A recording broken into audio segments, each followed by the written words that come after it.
Hi student, I am Shivam. तो आज हम देखेंगे इलेक्ट्रोस्टैटिक, उसका फर्स्ट चैप्टर जो कि है electric charge and electric field. तो जैसे कि आप लोगों को पता है फिजिक्स में हमारा एक यूनिट है, फर्स्ट यूनिट इलेक्ट्रोस्टैटिक, और उस यूनिट में दो चैप्टर हैं। उसमें जो पहला चैप्टर है आपका वो है electric charge and electric field. तो इस चैप्टर में हम सारा का सारा इलेक्ट्रिक फील्ड से रिलेटेड पढ़ेंगे और इलेक्ट्रिक चार्ज से रिलेटेड। पहले इसमें इलेक्ट्रिक चार्ज है, फिर उसके बाद इलेक्ट्रिक फील्ड।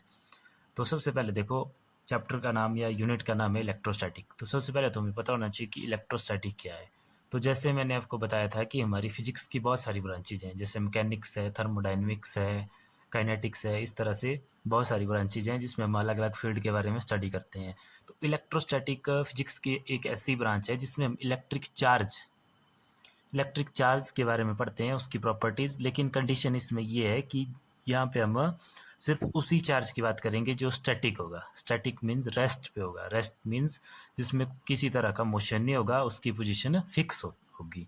तो इलेक्ट्रोस्टैटिक की डेफिनेशन है the branch of physics which deals with the study of electric force, electric field, electric potential energy due to electric charge at rest is known as electrostatic, और simply हम इसको static electricity भी बोलते हैं। तो इसमें जो भी हमारे पास देखो स्टैटिक चार्ज या जो चार्ज रेस्ट पे, उसकी वजह से जो जो इफेक्ट होंगे, जैसे फॉर एग्जांपल फर्स्ट इफेक्ट इसमें इलेक्ट्रिक फोर्स, उसकी वजह से कितनी फोर्स बन रही है। उसके बाद इलेक्ट्रिक फील्ड, उसकी इलेक्ट्रिक फील्ड क्या होगी, एंड इलेक्ट्रिक पोटेंशियल एनर्जी। तो इसके बारे में हम स्टडी करेंगे। बट कंडीशन क्या है कि जो चार्ज है आपका वो क्या होना चाहिए, रेस्ट पे होना चाहिए। तो अब इसमें जो फर्स्ट टॉपिक है आप लोगों के पास वो है हमारे पास इलेक्ट्रिक चार्ज। तो अब देखेंगे हम इलेक्ट्रिक चार्ज के बारे में। तो सबसे पहले देखते हैं हम इलेक्ट्रिक चार्ज की डेफिनेशन। तो इलेक्ट्रिक चार्ज को डिनोट करते हैं हम क्यू से, स्मॉल क्यू भी और कैपिटल क्यू भी। तो electric charge is the characteristic of the body और object that causes it to experiences an electrical force when placed near other body और ऑब्जेक्ट। ये इसकी डेफिनेशन। सिंपल आप इसमें बोल सकते हैं कि इलेक्ट्रिक चार्ज एक ऐसी फंडामेंटल क्वांटिटी है ऑब्जेक्ट की जिसकी वजह से उसमें इलेक्ट्रिकल इफेक्ट हम फील कर सकते हैं। और वो इलेक्ट्रिकल इफेक्ट कौन कौन से हो गए, जैसे इलेक्ट्रिकल फोर्स हो गया, इलेक्ट्रिक फील्ड एटसेट्रा। तो ये सारे के सारे इन सभी का जो कॉज होता है वो है हमारे पास एक प्रॉपर्टी जिसको बोलते हैं हम इलेक्ट्रिक चार्ज, और इसको डिनोट करते हैं क्यू से। और जो इलेक्ट्रिक चार्ज है वो हमारे पास स्केलर क्वांटिटी होती है, और इसके जो एसआई यूनिट होते हैं कुलम, और उनको सी से डोनेट करते हैं। और इसका सिंपल फार्मूला होता है हमारे पास electric charge is equal to current multiply by time. ये आगे जब टॉपिक आएगा आप लोगों के पास करंट, तब आप इसको डिटेल में पढ़ेंगे। तो इसका डायमेंशन फार्मूला हो गया, आई के लिए होता है एम्पियर और टी के लिए होता है टाइम। तो ए टी इसका डायमेंशन फार्मूला हो गया। तो ये है इलेक्ट्रिक चार्ज। अब देखेंगे हम इलेक्ट्रिक चार्ज की कुछ प्रॉपर्टीज़। तो इसकी प्रॉपर्टी में जो फर्स्ट प्रॉपर्टी है हमारे पास, या हम इसको बोल सकते हैं टाइप्स ऑफ चार्ज भी सिंपल। तो हमारे पास टू काइंड के चार्ज होते हैं, टू टाइप्स के चार्ज होते हैं। कौन कौन से आप सबने सुन के रखा होगा। एक होता है हमारे पास positive charge and second one is negative charge. अब देखो ये जो चार्ज होते हैं मैग्नीट्यूड इनका बिल्कुल सेम होता है, दोनों चार्जेस का मैग्नीट्यूड बिल्कुल इक्वल होता है। कितना होता है इनका मैग्नीट्यूड, 1.6 इंटू 10⁻⁻19 कूलम। अगर पॉजिटिव चार्ज है तो पॉजिटिव 1.6 इंटू 10⁻⁻19 कूलम आएगा, और अगर नेगेटिव चार्ज है तो -1.6 इंटू 10⁻⁻−19 कूलम आएगा। तो टू टाइप्स के चार्जेस होते हैं, पॉजिटिव एंड नेगेटिव, और मैग्नीट्यूड सेम होता है। बट एक प्रॉपर्टी जो इन दोनों को अलग करती है या इन दोनों को डिफ्रेंशिएट करती है उसको बोलते हैं पोलैरिटी। पोलैरिटी मीन्स कि चार्ज आपका प्लस का है कि चार्ज आपका माइनस का है। इस प्रॉपर्टी को बोलते हैं पोलैरिटी। पोलैरिटी डिसाइड करती है कि पॉजिटिव चार्ज है नेगेटिव चार्ज है, और ये इनको डिफ्रेंशिएट करती है। क्लियर है। मैग्नीट्यूड बोथ चार्जेस का सेम होगा, 1.6 इंटू 10⁻19 कूलम -19 कूलम। तो ये होगी इनके टाइप्स ऑफ चार्ज या सिंपल इनकी फर्स्ट प्रॉपर्टी। अब इनकी सेकंड प्रॉपर्टी है हमारे पास, सेकंड प्रॉपर्टी ऑफ चार्जेस है। तो नेक्स्ट प्रॉपर्टी है एडिटिव प्रॉपर्टी। एडिटिव प्रॉपर्टी क्या बोलती है कि किसी भी सिस्टम का जो नेट चार्ज होता है वो algebraic sum of all the charges present in that system. जैसे फॉर एग्जांपल मान लो हमारे पास कोई सिस्टम है। अब इस सिस्टम में दो तरह के चार्ज होते हैं, एक प्लस का और एक माइनस का। तो इस सिस्टम में मान लो बहुत सारे चार्जेस हैं, जैसे मान लो +3 भी है, +7 कूलम है, +3 कूलम हो गया, उसके बाद -9 कूलम है और +15 कूलम है। तो अगर इस तरह से सारे के सारे चार्जेस हैं इस पे प्रेजेंट है, तो फिर जो इसका नेट चार्ज आएगा, नेट चार्ज, तो वो क्या आएगा, तो ये प्रॉपर्टी बोलती है एडिटिव प्रॉपर्टी की charge is always additive in nature. तो जितना भी चार्ज होगा उस सभी को ऐड करेंगे नेट चार्ज निकालने के लिए। तो कितना हो गया है, 3 + 7 then plus of -9 then plus of +15, ये प्लस का ये 15, तो कितना हो गया, 3 + 7 10 ± 9 + 15, तो टोटल चार्ज हो गया हमारे पास 1 + 5 = 16 कूलम। तो ये बोलती है एडिटिव प्रॉपर्टी कि जितना भी चार्ज होगा नेट चार्ज कैसे निकलेगा, उसको एल्जेब्रिक सम करके ही। तो ये इसकी सेकंड प्रॉपर्टी।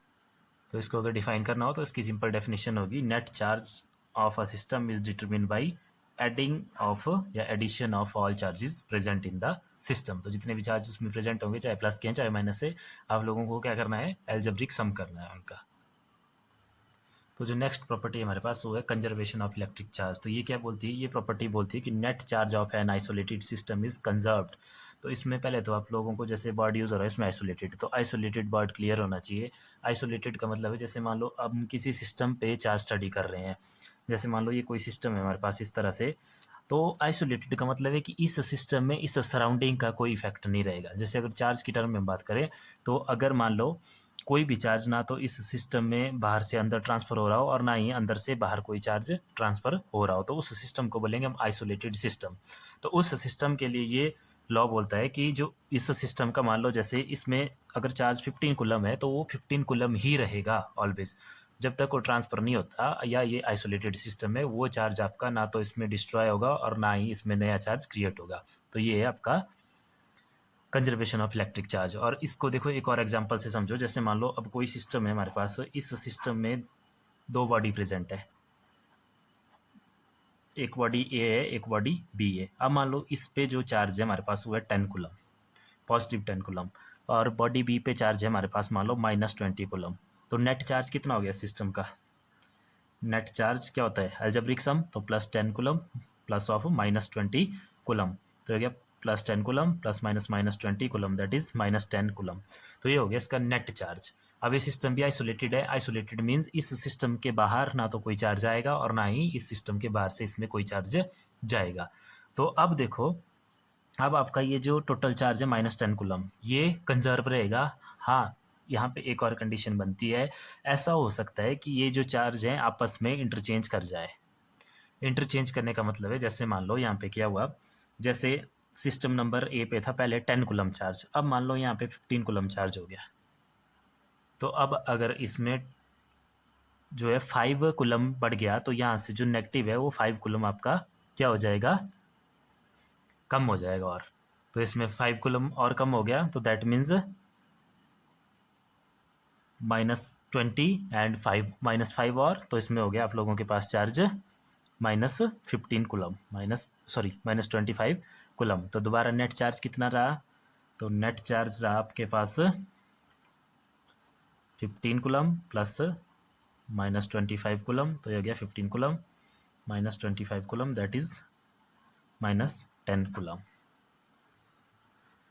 इस एग्जाम्पल को आप ऐसे समझ सकते हैं। अब जैसे आप लोगों को पता है कि चार्ज हमारे पास कब क्रिएट होता है, तो आप लोगों को पता है कि चार्ज क्रिएट होने के लिए एक ही कंडीशन है, दैट इज़ लॉस और गेन ऑफ इलेक्ट्रॉन। जब इलेक्ट्रॉन का लॉस होता है तो वहाँ पे पॉजिटिव चार्ज क्रिएट होता है, और जहाँ पे गेन ऑफ इलेक्ट्रॉन होता है वहाँ पे नेगेटिव चार्ज क्रिएट होता है। तो जैसे इसमें मैंने पहले आपको बताया था कि यहाँ पे था हमारे पास 10 कूलम चार्ज और इस साइड था -20 कूलम चार्ज। तो अब फिर उसके बाद हमने क्या बोला कि यहाँ पे हो गया 15 कूलम चार्ज। अब 15 कूलम चार्ज कैसे पॉसिबल है, यहाँ पे देखो, अगर यहाँ से 5 इलेक्ट्रॉन लूज हो गए, तो 5 इलेक्ट्रॉन लूज हो गए, तो दैट मीन्स यहाँ पे पॉजिटिव चार्ज बढ़ गया कितना, अगर 5 लूज हुए तो 5 ही बढ़ा, तो पहले था 10, तो 10 + 5 हो गया 15। और अब जो लूज हुए इलेक्ट्रॉन है वो चले गए इस बॉडी बी में, तो बी ने गेन कर लिया 5 इलेक्ट्रॉन का। तो एक इलेक्ट्रॉन पे होता है -1 चार्ज, तो 5 आए तो -5, तो -20 था पहले से इसके पास, तो -20 प्लस ऑफ -5 हो गया -20 -5, दैट इज -25। तो तब दोबारा नेट चार्ज रहा आप लोगों के पास -10 कूलम ही। अब नेक्स्ट प्रॉपर्टी है हमारे पास क्वांटाइजेशन ऑफ इलेक्ट्रिक चार्ज। तो क्वांटाइजेशन ऑफ इलेक्ट्रिक चार्ज एक बहुत इंपॉर्टेंट प्रॉपर्टी है। इसके या इस पर बेस्ड हमारे पास न्यूमेरिकल भी आते हैं। तो पहले तो देखते हैं प्रॉपर्टी क्या बोलती है। प्रॉपर्टी बोलती है total charge on a body is always integral multiple of electronic charge. अब देखो सबसे पहले दोबारा बात वही आ जाती है, जैसे मान लो एक एग्जांपल लेते हैं हम सबसे पहले कि हमारे पास एक एग्जांपल है, एक बॉडी हमारे पास ए एंड एक बॉडी हमारे पास बी। अब ए बॉडी पे चार्ज कैसे कैसे आएगा, तो चार्ज तो इलेक्ट्रॉन के या तो लॉस से या उसके गेन से ही आएगा। तो अगर मान लो बॉडी ए ने आपके 5 इलेक्ट्रॉन गेन कर लिए, पहले से इस पर कोई चार्ज नहीं था, या हम बोल सकते हैं net charge is 0, that is body is neutral. अब क्या हुआ कि जो ए बॉडी है उसने 5 इलेक्ट्रॉन कहीं से गेन कर लिए, तो इसके पास चार्ज आ जाएगा -5 कूलम। ठीक है, तो अब इसके पास टोटल चार्ज कितना हो गया, तो देखो टोटल चार्ज अगर हम देखें तो एक इलेक्ट्रॉन पे चार्ज, या सिंपल हम बोल सकते हैं इस पर 5e, 5 इलेक्ट्रॉन के बराबर चार्ज हो गया। मतलब एक इलेक्ट्रॉन पे चार्ज होता है 1.6 इंटू 10⁻⁻19 इलेक्ट्रॉनिक चार्ज है, तो माइनस, और एक पे है इतना। अब 5 गेन किए इसने, तो दैट मीन्स 5 इंटू -1.6 इंटू 10⁻⁻19।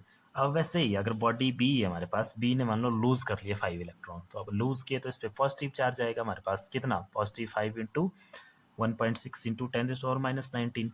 ये आपका गेन की लूज की कंडीशन में, और ये गेन की कंडीशन में। अब देखो यहाँ पे एक चीज़ देखो, जो हमारे पास इलेक्ट्रॉन लूज या गेन होंगे वो हमेशा क्या होंगे, या तो 1 2 3 4 इसी तरह से होंगे ना, या तो एक इलेक्ट्रॉन गेन हो गया या लूज हो गया, या 2 इलेक्ट्रॉन गेन या लूज हो गए, वो कभी भी आपके पास फ्रैक्शन में नहीं होंगे। जैसे 2.5 electron, that is not possible, क्योंकि इलेक्ट्रॉन है आपका या तो कंप्लीट जाएगा, अब ऐसा तो है नहीं कि आधा इलेक्ट्रॉन चला गया। तो वही इसमें बोला है क्वांटाइजेशन ऑफ चार्ज में, कि जो भी चार्ज होगा हमारे पास वो always integral multiple of electronic charge होगा, that is Q is equal to plus minus N E. यहाँ पे एन क्या है, इंटेग्रल, एन की वैल्यू क्या रहेगी 1 2 3 4 एंड सो ऑन। क्यों, क्योंकि अगर इलेक्ट्रॉन का लॉस हो रहा है तो भी वो इसी तरह से होगा, जैसे एक इलेक्ट्रॉन का लॉस हो गया, 2 का हो गया, 3 का हो गया, 4 का हो गया, या सो ऑन। वो कभी भी 2.5 में नहीं होगा, या 3.5 में नहीं होगा, या 4.5 में नहीं होगा। उसी तरह से ना तो गेन होगा। तो यही प्रॉपर्टी बन गई हमारे पास कि total charge on a body is always integral multiple of electronic charge. यहाँ पे क्यू आपका टोटल चार्ज है, एन है इंटीजर्स, ये लिख लिया हमने यहाँ पे, और ई इज इलेक्ट्रॉनिक चार्ज, ई की वैल्यू -1.6 इंटू 10⁻⁻19 कूलम। तो ये हो गया आप लोगों के पास quantization of charge. Next property है हमारे पास invariance of electric charge. Invariance of electric charge क्या बोलता है, ये बोलता है कि जो मैग्नीट्यूड ऑफ चार्ज है वो does not very with speed of object. मतलब एग्जांपल से समझते हैं, जैसे मान लो हमारे पास कोई बॉडी है एंड उसके ऊपर चार्ज है हमारे पास +5 कूलम, ठीक है, +5 कूलम है, या मान लो कुछ भी चार्ज है। तो अब मान लो ये चार्ज था रेस्ट पे, जब आपकी बॉडी थी रेस्ट पे, फिर क्या हुआ, मान लो इस बॉडी में मोशन आ गया, या बॉडी वेलोसिटी बी के साथ ट्रैवल करना स्टार्ट कर दिया बॉडी ने, तो उस टाइम भी जो इस पर 5 कूलम का चार्ज था वो वही का वही रहेगा, वो चेंज नहीं होगा, ना तो इसकी स्पीड बढ़ने के साथ ना ही इसकी स्पीड घटने के साथ। तो मतलब मोशन पे डिपेंड नहीं करता, आपका चार्ज जो है वही रहेगा उसका मैग्नीट्यूड। तो ये थी प्रॉपर्टीज ऑफ चार्ज। यहाँ से हमारे पास एक इंपॉर्टेंट न्यूमेरिकल बनता है कि how many electron in 1 coulomb of charge, कि जो 1 कूलम का चार्ज होता है हमारे पास उसमें कितने इलेक्ट्रॉन होते हैं। तो देखो इसको हम कैसे कर सकते हैं, हम लोगों को पता है क्वांटाइजेशन ऑफ चार्ज क्या बोलती है, कि जो टोटल चार्ज होता है वो होता है हमारे पास N E, integral multiple of electronic charge. तो यहीं से हमें ये नंबर फाइंड आउट करना है। अब देखो क्यू की वैल्यू हमें पता है, कितना क्यू 1 कूलम, कि 1 कूलम का चार्ज कितने इलेक्ट्रॉन बनाएंगे। तो क्यू की वैल्यू अगर इसमें पुट कर लें 1 coulomb is equal to N का N and E, electronic charge की वैल्यू भी हमें पता है 1.6 इंटू 10⁻⁻19 कूलम। तो ये होगी इलेक्ट्रॉनिक चार्ज की वैल्यू। तो अब सिंपल यहाँ से एन क्या हो जाएगा, n is equal to 1 coulomb upon 1.6 into 10⁻⁻19 coulomb. Coulomb से कूलम कैंसल। अगर देखो इसको सॉल्व करें तो इसको कैसे सॉल्व कर सकते हैं हम, 1/1.6, ये देखो पावर है यहाँ पे नेगेटिव, ऊपर जाके क्या हो जाएगी आपकी पावर पॉजिटिव 10⁻19। अब n इज इक्वल टू, इस डेसिमल को हटा देते हैं यहाँ से, तो 1 इंटू 10⁻⁻19 इंटू 10, ये 10 कहाँ से आया, इस जो डेसिमल हटाया, उस जगह आना था नीचे 16/10, उस 10 को ले गया मैं ऊपर। अब देखो ये 1 को करना है 16 से डिवाइड, लेकिन 1 को 16 से डिवाइड करना उसमें डेसिमल में आएगी वैल्यू, तो हम क्या करेंगे इसको, अगर हम इसको 1 को इस 10 के साथ मल्टीप्लाई कर लें, हो गया 10। अभी भी 10 जो है 16 से छोटा रह गया, तो एक जीरो और लगा लें, और वो जीरो कहाँ से लगाएं, 100 बनाएं इसको, उसको यहाँ से एक 10 यहाँ से निकालें, यहाँ रहेगा 10⁻18, और एक 10 यहाँ से निकला, एक 10 ये था, 10 10 हो गया 100, 100 1 100, तो लिख दिया हमने यहाँ पे, और 10⁻18 बच गया यहाँ पे, और नीचे हमारे पास 16। तो अब 16 से 100 को डिवाइड कर लो, तो जब आप 16 से 100 को डिवाइड करेंगे तो n की वैल्यू आ जाएगी 6.25 इंटू 10⁻18 इलेक्ट्रॉन। तो इतने ज़्यादा इलेक्ट्रॉन मिलके बनाते हैं एक कूलम चार्ज, या 1 कूलम चार्ज में होते हैं आपके पास 6.25 इंटू 10⁻18 इलेक्ट्रॉन्स। तो ये था न्यूमेरिकल जो कि बोर्ड एग्जाम में पूछा जाता है बार बार। तो हम कर रहे हैं प्रॉपर्टीज़ ऑफ चार्ज, तो उसमें जो सबसे इंपॉर्टेंट प्रॉपर्टी है हमारे पास चार्ज की, वो है कि same charges repel each other and opposite charge attract each other. इसका मतलब क्या है, देखो एग्जांपल से समझते हैं।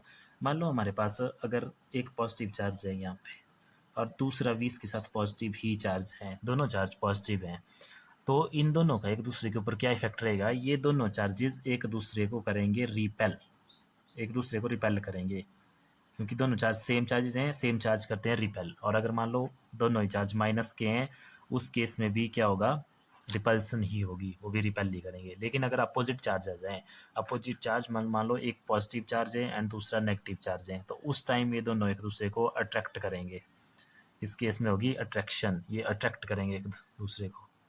क्लियर है? तो ये बोलता है कि same charges repel each other and opposite charges attract each other. तो ये एक मोस्ट इंपॉर्टेंट प्रॉपर्टी है हमारे पास इलेक्ट्रॉनिक चार्ज की। अब इसी प्रॉपर्टी के लिए, या ये तो हमने देखा कि रिपेल करते हैं और अट्रैक्ट करते हैं, अब किस तरह से रिपेल और अट्रैक्ट करते हैं, किस किस पे वो चीज़ें डिपेंड करती है, किस पे वो रिपल्सन, जो फोर्स ऑफ रिपल्सन लग रही है यहाँ पे वो डिपेंड करेगी, या फोर्स ऑफ अट्रैक्शन लग रही है वो डिपेंड करेगी, वो देखेंगे हम अब नेक्स्ट टॉपिक में। तो अब जो नेक्स्ट टॉपिक है हमारे पास वो है कुलम्स लॉ इन इलेक्ट्रोस्टैटिक। तो कुलम्स लॉ इन इलेक्ट्रोस्टैटिक क्या बोलता है, तो कुलम्स लॉ बोलता है according to this law the magnitude of force of repulsion और attraction is directly proportional to the magnitude of charges and inversely proportional to square of distance between them। मतलब जैसे अभी आपने प्रॉपर्टी में पढ़ा कि अगर मान लो दो चार्ज है हमारे पास, जैसे मान लो यहाँ पे पॉजिटिव चार्ज है हमारे पास, पॉजिटिव चार्ज Q1, और यहाँ पे कोई चार्ज है Q2, Q1 एंड Q2 दो चार्जेस हैं, अगर दोनों चार्जेस सेम है, मान लो Q1 भी पॉजिटिव है Q2 भी पॉजिटिव है, तो क्या होगी इनके बीच में, रिपल्सन। क्यों? Because same charge repel each other. और अगर ये अपोजिट है, अगर ये पॉजिटिव है और ये नेगेटिव है, तो इन दोनों के बीच में होगी रिपल्सन। लेकिन अब वो डिपेंड किस में करेगी, तो उसमें जो कुलम्स लॉ बोलता है कि जो इन दोनों चार्जेस के बीच में फोर्स लगेगी that is directly proportional to जो इनका मैग्नीट्यूड है, Q1 into Q2, Q1 and Q2 इनका मैग्नीट्यूड है। मैग्नीट्यूड मीन्स कितनी इनकी वैल्यू है। जैसे मान लो ये 5 कूलम है और ये 10 कूलम है, तो जैसे जैसे इनकी वैल्यू बढ़ेगी, अगर ज़्यादा होगी वैल्यू तो ज़्यादा फोर्स होगी, और अगर कम होगी वैल्यू तो कम फोर्स होगी। और फोर्स ऑफ रिपल्सन है, अट्रैक्शन है, वो डिपेंड करेगा इनकी पोलैरिटी पे। अगर दोनों की पोलैरिटी सेम है तो रिपल्सन होगी, अगर अपोजिट है तो अट्रैक्शन होगी। तो एक तो बोलता है कि F is directly proportional to magnitude of, या product of their magnitude, F is directly proportional to Q1 Q2, इसको देते थे नंबर 1। अब जो दूसरा बोलता है कि F is inversely proportional to square of distance between them. अब मान लो इन दोनों के बीच में, जब इन दोनों के सेंटर को ज्वाइन कर देंगे एक स्ट्रेट लाइन से, तो ये आएगा इन दोनों के बीच का डिस्टेंस। अब मान लो ये डिस्टेंस है इन दोनों के बीच में r, तो लॉ बोलता है कि f जो है वो इनवर्सली प्रोपोर्शनल होगा r स्क्वायर के, distance of square between them. अब डायरेक्टली प्रोपोर्शनल का मतलब होता है डायरेक्ट डिपेंड है, अगर ये चीज़ बढ़ेगी ये भी बढ़ेगी, ये चीज़ घटेगी ये भी घटेगी। और इन्वर्सली प्रोपोर्शनल का मतलब होता है अगर ये चीज़ बढ़ रही है तो ये घटेगी, ये घट रही है तो ये बढ़ेगी। अगर हम इन दोनों इक्वेशन को कंबाइन करते हैं तो हमारे पास बन जाएगा F is directly proportional to Q1 Q2 upon r square. अब प्रोपोर्शनलिटी साइन का मतलब होता है कि डिपेंड कर रहा है लेकिन इक्वल नहीं है इसके। हम ये नहीं बोल सकते कि एफ इस फैक्टर के इक्वल है, नहीं, इस पे डिपेंड है, Q1 Q2 पे डायरेक्टली और r स्क्वायर पे इन्वर्सली। तो जब भी हम साइन ऑफ प्रोपोर्शनलिटी हटाते हैं, सिंपल इक्वेशन बनाते हैं, मतलब साइन ऑफ प्रोपोर्शनलिटी को हटा के इक्वेशन भी लिखना है, इक्वल टू साइन लगाना है, तो वहाँ पे लगता है एक कांस्टेंट। तो यहाँ पे जो कांस्टेंट आता है वो आता है k, तो F is equal to k Q1 Q2 upon r square, where k is constant, और इस जो के की वैल्यू होती है, या इसको बोलते हैं इलेक्ट्रोस्टैटिक कांस्टेंट भी बोलते हैं, और इस के की वैल्यू होती है यहाँ पे। अब देखो हर जगह जो कांस्टेंट की वैल्यू अलग अलग होती है, ये बात हो रही है हमारे पास, यहाँ हम पढ़ रहे हैं इलेक्ट्रोस्टैटिक। तो इलेक्ट्रोस्टैटिक कांस्टेंट जो के है उसकी वैल्यू होती है हमारे पास 1/4 पाई एप्सिलॉन नॉट। आगे आप मैग्नेटिक फील्ड पढ़ेंगे, उसमें के की वैल्यू कुछ और आएगी। इलेक्ट्रोस्टैटिक के लिए इसकी वैल्यू होती है 1/4 पाई एप्सिलॉन नॉट। तो एफ बन गया 1/4 pi epsilon naught Q1 Q2 upon r square. तो ये फार्मूला अब आप लोगों ने डायरेक्ट लर्न रखना है, इसको हम आगे भी यूज़ करेंगे। और अगर इस के की वैल्यू देखें या इसका मैग्नीट्यूड देखें सिंपल, तो इसका जो वैल्यू होती है वो होती है हमारे पास 9 × 10⁻⁹ न्यूटन मीटर स्क्वेयर पर कूलम स्क्वेयर। तो ये इसकी वैल्यू, और सिंपल फार्मूला बन गया हमारे पास फोर्स का 1/4 pi epsilon naught Q1 Q2 upon r square. और ये फोर्स कौन सी है? ये इलेक्ट्रोस्टैटिक फोर्स। ये अट्रैक्शन की भी हो सकती है, रिपल्सन की भी हो सकती है, वो डिपेंड करेगा पोलैरिटी ऑफ चार्जेस पे। क्लियर है? तो ये था कूलम्स लॉ इन इलेक्ट्रोस्टैटिक। अब यहाँ से देखो एक हमारे पास कांस्टेंट आ रहा है इसमें के, तो इस के बारे में पूछ लिया जाता है कई बार, तो इसको बोलते हैं इलेक्ट्रोस्टैटिक कांस्टेंट या। तो अब हम इसके बारे में देखेंगे थोड़ा, इस कांस्टेंट के बारे में। तो इसमें हमने देखा कि F is equal to k Q1 Q2 upon r square. तो अब बात करते हैं इस के की, जो कि यहाँ पे कांस्टेंट है। तो और के की वैल्यू हम लोगों ने देखी, इसकी वैल्यू 1/4 पाई एप्सिलॉन नॉट। और अगर सिंपल मैग्नीट्यूड में बात करें तो this is 9 × 10⁹ newton metre square पर कूलम स्क्वेयर, ये इसकी वैल्यू है। अब देखो अगर इसकी यूनिट फाइंड आउट करनी है, मान लो जैसे इसकी यूनिट फाइंड आउट करने को आते हैं, तो इसकी यूनिट यहाँ से इस फॉर्मूले का यूज़ करके हम फाइंड आउट कर सकते हैं। F is equal to k Q1 Q2 upon r square.